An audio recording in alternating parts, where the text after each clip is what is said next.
आई thank you. Thank you कशाबद्दल? अहो मला काही कळतच नव्हतं दीपालीच्या आईला कसं थांबवायचं. पण तुम्ही आलात, त्यांच्याशी बोलात, दीपालीच्या बाजूनं स्टँड घेतला, त्यांना समजावलं, म्हणून फार बरं झालं. थँक्यू. तुला सवयच आहे का ग? हा, तू केलेल्या गोष्टींचं श्रेय दुसऱ्यांना देण्याची. मी काहीही केलं नाही, सगळं तूच केलंस. तू स्टँड घेतलास, मी फक्त तुला पाठिंबा दिला. या मामा या, ठेवा इकडे. हे काय सगळं? हा, विशेष काय नाही.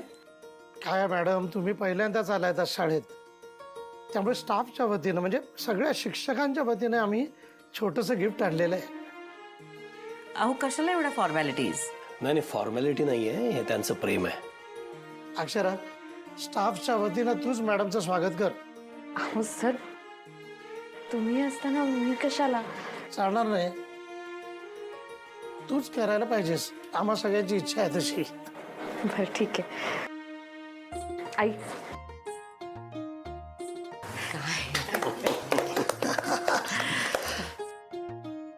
मॅडम, बरं वाटलं तुम्ही आलात, खरंच आनंद झाला. अहो तुम्ही एवढं बोलला असतात तरी चाललं असतं. हे सगळं करायची खरंच काही गरज नव्हती. अरे असं कसं मॅडम? अहो तुम्ही पहिल्याच दिवशी आमच्यासाठी एवढं करताय. लायब्ररीमध्ये नवीन पुस्तकं येणार, माझी खात्री आहे शाळेचे सगळे प्रलंबित प्रश्न आता सुटणार आहेत. नक्की.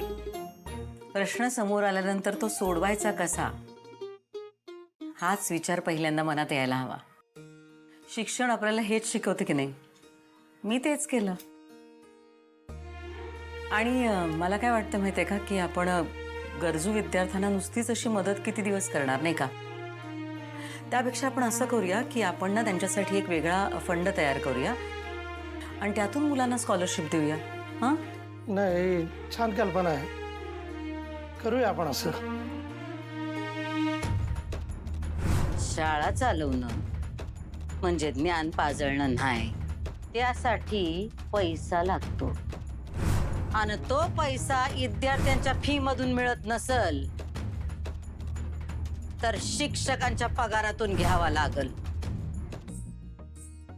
आपण ना या शिष्यवृत्तीला एक नाव द्यायला हवं.